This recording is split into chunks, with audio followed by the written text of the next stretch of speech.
Raider Nation, welcome back. Big news is coming out of Las Vegas, and if you're a real fan, you're going to want to hear every second of it. The 2025 NFL Draft is behind us, and the Raiders made serious moves, bringing in 11 new players through the draft and adding 16 undrafted free agents. That's a lot of new faces. But here's the real question. With a new leadership team like Pete Carroll and John Spy in charge, could this mean the end of the road for some players from the old regime? We're diving deep into which players might be on the trade block now that the draft is over. One name already popping up? Michael Mayer. There were already rumors during the draft that the team might move on from him. Why? It's simple. The Raiders clearly see Brock Bowers as their number one tight end. That's not changing anytime soon. And while Carroll and Spy didn't draft another tight end, the message is clear. Big changes are coming. Before listening to the latest news, subscribe to the channel, like it, and don't forget to press the bell icon. Let's move on to the new news. Now, let's break down exactly why Mayer could be on the move, and who else might be next. This is the kind of shakeup Raider Nation needs to watch closely.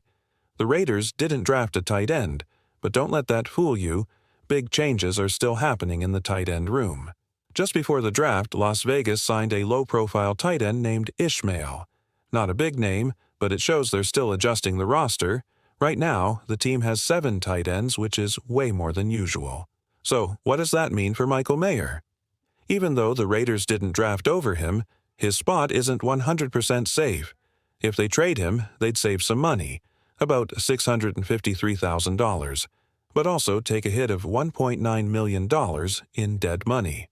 To be clear, many fans, including me, don't want Mayer gone. He's talented, and with Brock Bowers on board, the team could easily run a strong 2-tight-end offense. Bowers can even line up as a wide receiver, giving the team more flexibility. Now, if Mayer does get traded, which teams might make a move?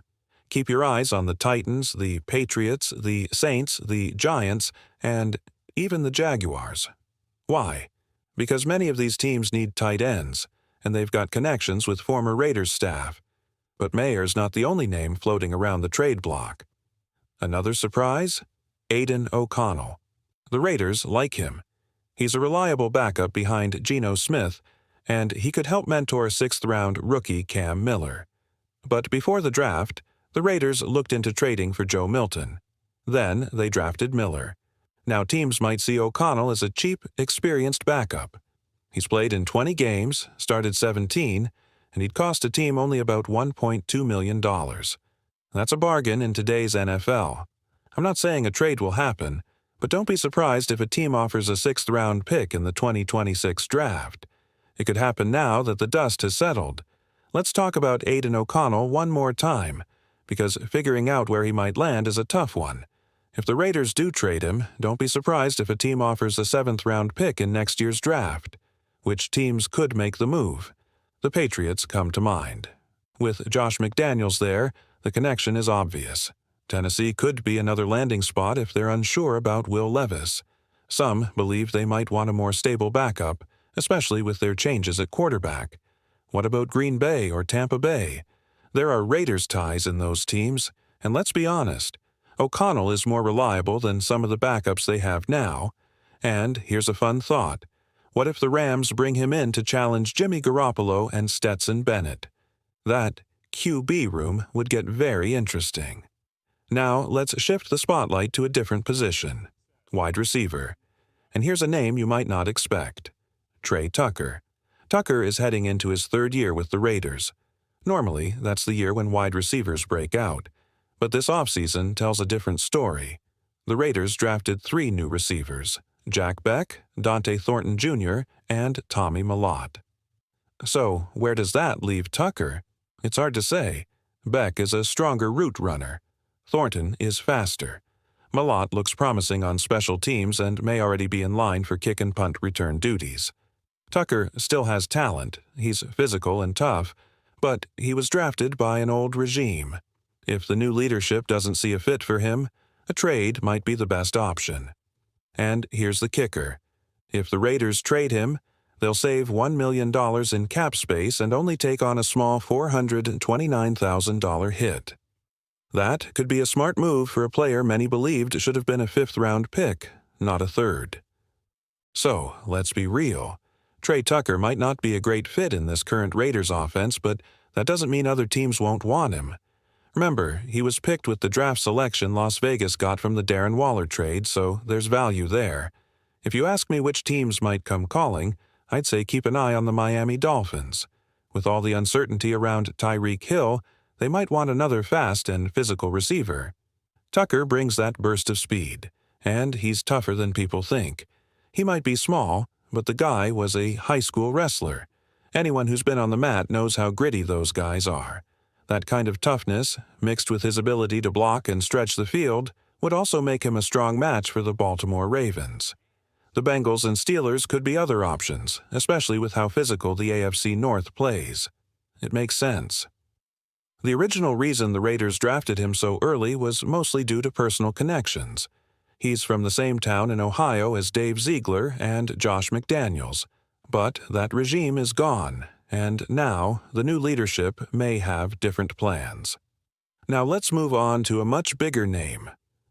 Dylan Parham. Parham has been a starting offensive lineman for the past 3 seasons and is now entering the final year of his contract.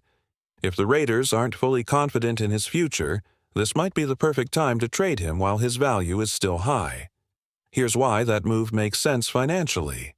Trading him would save the Raiders $3.7 million, while the team would only take on $228,000 in dead cap. That's a smart business decision, especially considering all the new faces on the O-line. They brought in Alex Kappa, re-signed Jordan Meredith, and drafted Caleb Rogers, who's extremely versatile. Rogers can play anywhere on the line, just like Parham. So the depth is there. But here's where things get tricky. Parham is respected in the locker room. He's not just a player, he's a glue guy. Recently, some of the Raiders' offensive linemen were spotted at a Vegas Golden Knights game together. Parham was right there with guys like Colton Miller, Jackson Powers Johnson, and Dalton Wagner. That shows how connected he is with the group. So, trading him, that wouldn't just be a roster move, it would shake up the whole vibe of the offensive line.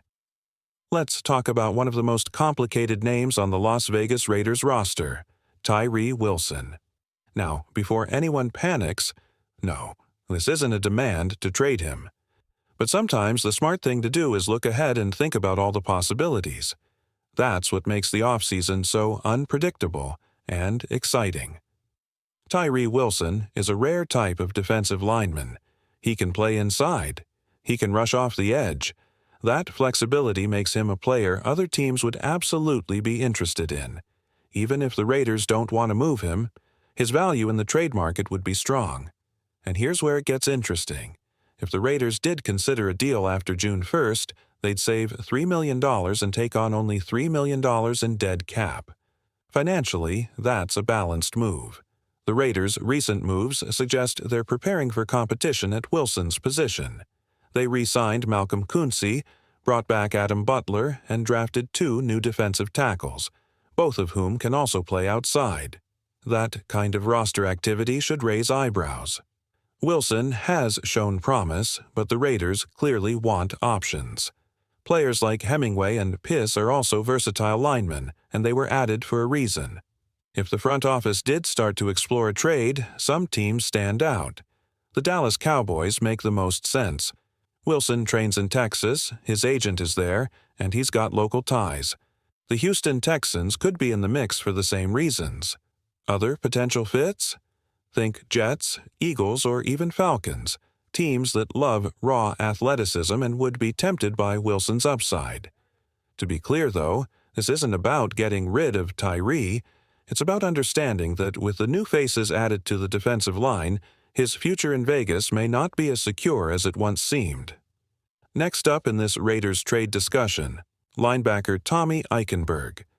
Drafted in the 5th round of 2024, Eichenberg came in with a lot of toughness and grit. But is he a fit in what the Raiders are building right now? That's where things get interesting. The Raiders selected Cody Lindenberg out of Minnesota late in the 7th round, and although it was a late pick, Lindenberg has a playing style that directly challenges Eichenberg's spot.